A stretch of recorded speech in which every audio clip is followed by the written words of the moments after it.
Ever since November of 2023, when Cassie Ventura filed a lawsuit against rapper, businessman and multi-millionaire P. Diddy, a multitude of allegations have come out against him.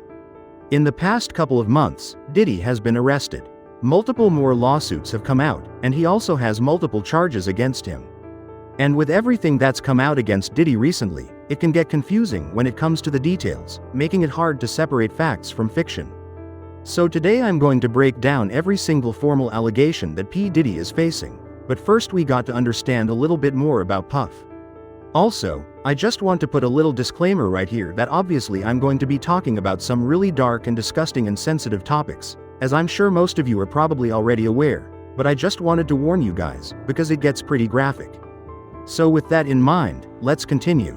Most of us know who Diddy is, or know of Diddy, but we got to have a better understanding of who he is to truly understand these allegations. Diddy, aka Puff Daddy. P. Diddy, or Sean Combs, began his career in the 90s working at Uptown Records. A few years into his career, he was fired, so he then created his own label called Bad Boy Records in '93. He signed the notorious Big, who was obviously a huge signee, and made Puff very successful. He signed other artists like Faith Evans and had an in-house production team called The Hitman, who worked with artists like Usher, TLC, Mariah Carey, Aretha Franklin and many more. Puff was already very successful, but then he decided to work on his own music. His first single charted for 28 weeks on the Billboard Hot 100 and his first album sold 561,000 copies first week. So Diddy was already wildly successful early on to his career in the music industry. Not only was he a successful artist, but he was also a powerful executive with tons of connections. He also had other business ventures, with one of his most successful ones being his partnership with Ciroc, in which he helped them develop their brand in exchange for 50% of the profits. So if you didn't know much about Diddy, that's pretty much all you need to know. He's a rich, powerful and successful man in the music industry and Hollywood in general. He's won a Guinness World Record for most successful rap producer in 1997, he's won 3 Grammys, and he's also credited for cultivating artists like Biggie, Mary J. Blige and Usher. I kept it brief for simplicity's sake, obviously, but I really wanted to emphasize his power, his influence and his wealth. Also, I said earlier he was a multi-millionaire, but they have even estimated his net worth to be $1 billion. So Diddy is very rich throughout his career. P. Diddy has also had quite a few controversies. In 1999, he was sued by Nas' manager after Diddy attacked him, for which they settled out of court for $500,000. In 2003, his clothing brand Sean John was accused of violating Honduran labor laws, as the factories were based in Honduras. The National Labor Committee said that the employees were forced to work overtime, were paid sweatshop wages, and that the bathrooms were locked. In 2007, Diddy was sued for battery after he punched Gerard Rich Schnitzer at a nightclub. No idea if I said his name right, and there's even more alleged violent crimes that he's committed throughout his career. For example, Diddy's ex Cassie Ventura, who we will talk more about, later said that Diddy blew up Kid Cudi's car, to which a spokesperson for Kid Cudi said that it was true. On top of that, for years, Diddy has been theorized to be involved in both Pac and Biggie's deaths. Tupac murder suspect even claimed that Diddy wanted him to kill both Pac and Suge Knight. There's even the time Eminem said, "The day you put out a hits, the day Diddy admits he put out the hit that got poked killed." On top of that, Diddy even admitted that the death of Biggie helped his own music career. Even as recently as 2017, he was sued for sexual harassment by his chef, and the suit was settled out of court. So for a long time, Diddy has been a very shady guy in the music industry with tons of conspiracy theories following him throughout his career and over the years. As he would continue to have these controversies, nothing would compare to what happened recently. In November of 2023, singer Cassie Ventura filed a lawsuit against Diddy that would set off a chain of legal issues for Puff. She said, "After years of silence and darkness, I am finally ready to tell my story and to speak up on behalf of myself and for the benefit of other women who face violence and abuse in their relationships." Cassie met Diddy in 2005 when she was 19, and he was, I believe, 36, and she signed to Diddy's label in 2006. Not only did she sign to the label, but she signed a 10-album deal. She basically signed her life away, and Diddy made her sign this so that he could have more control over her career. They had an on and off relationship from this time until about 2018. In the lawsuit, Cassie claims that not too long after she met him, but he would give her drugs to make her compliant.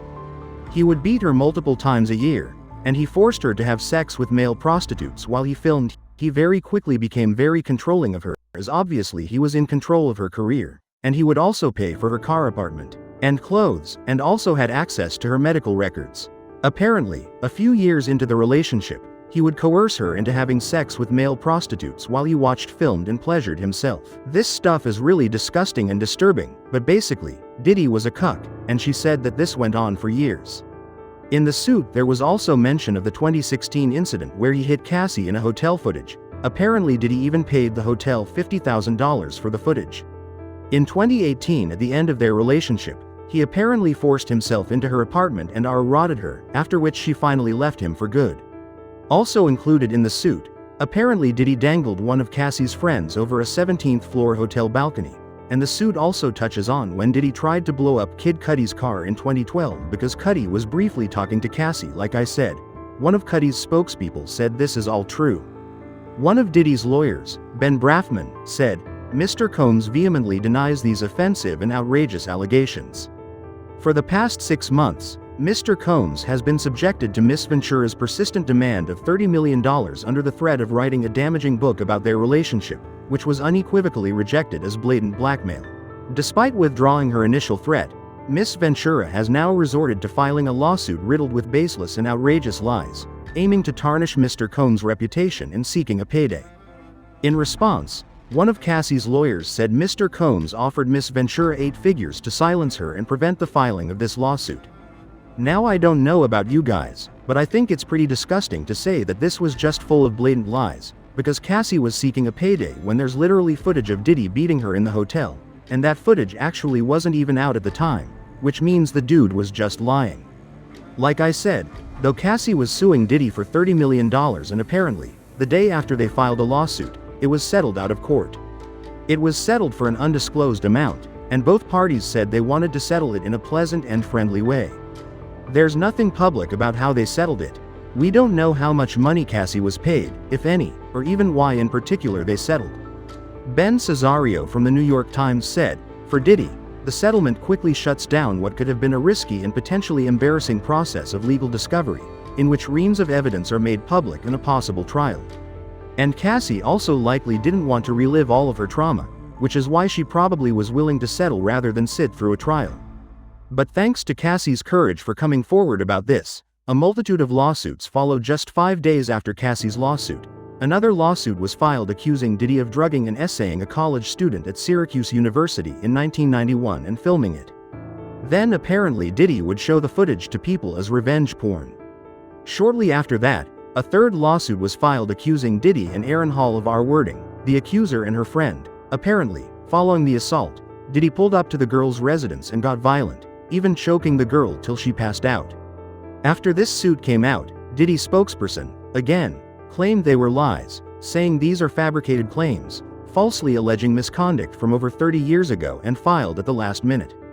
This is nothing but a money grab because of Mr. Combs' fame and success. He is an easy target for anonymous accusers who lie without conscience or consequence for financial benefit. Following this, on December 6th, another lawsuit was filed in which they claimed in 2003 a 17-year-old was gang R-worded by Diddy Harvey Pierre and an unnamed assailant. The victim says they talked her into getting on a private jet to New York, drugging her and then assaulted her. In this lawsuit, the girl even provided pictures, making the claims all that more believable. In December, after all of these allegations, Diddy finally made a statement on his Instagram saying enough is enough. For the last couple of weeks, I have sat silently and watched people try to assassinate my character, destroying my reputation and my legacy. Sickening allegations have been made against me by individuals looking for a quick payday. Let me be absolutely clear, I did not do any of the awful things being alleged. I will fight for my name, my family and for the truth, but it's safe to say Diddy's statement was not well received, and more awful allegations continued to come out. In February of this year, the producer Lil Rod filed a huge $30 million lawsuit in which he accused Diddy of harassing and threatening him for over more than a year. He also allegedly had footage of Diddy and his people committing crimes in doing. I say Lil Rod was accusing Diddy of what they said was RICO-level charges and named people such as Diddy his son, Justin Lucian Grange, the CEO of Universal Music Group Ethiopia, Have to Mario, if that's how you say it. I have no idea. The CEO of Motown Records, Chalice Recording Studios, Diddy's chief of staff, Christina Koram, and Diddy's companies as defendants. So basically, what he's saying is all these people I just listed and the companies were involved in these crimes alongside Diddy. I do think it's important to note, though, that Lucy and Grange and UMG were eventually removed from the lawsuit. Lil Rod lived with Diddy for months at a time, and was also on a yacht Diddy rented for multiple weeks. He said that he witnessed many of Diddy's awful acts. Apparently, Lil Rod was also the victim of constant, unsolicited and unauthorized groping and touching of his anus by Mr. Combs. When he complained to Diddy's chief of staff, she said, "You know, Sean will be Sean." Rod even said that Diddy was trying to make him have sex with Stevie J and promised him that he would win a Grammy if he did. According to the suit, Rod said he was also assaulted by a cousin or assistant of rapper Young Miami.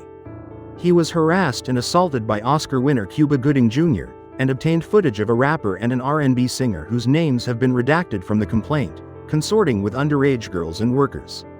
Finally, Rodney said that the reason no one has come forward with anything over the past few decades is because Diddy has footage of every person that has attended his parties that he can use to blackmail them. So Ronnie accused Diddy of a ton of crimes, plenty of which we'll touch on more later.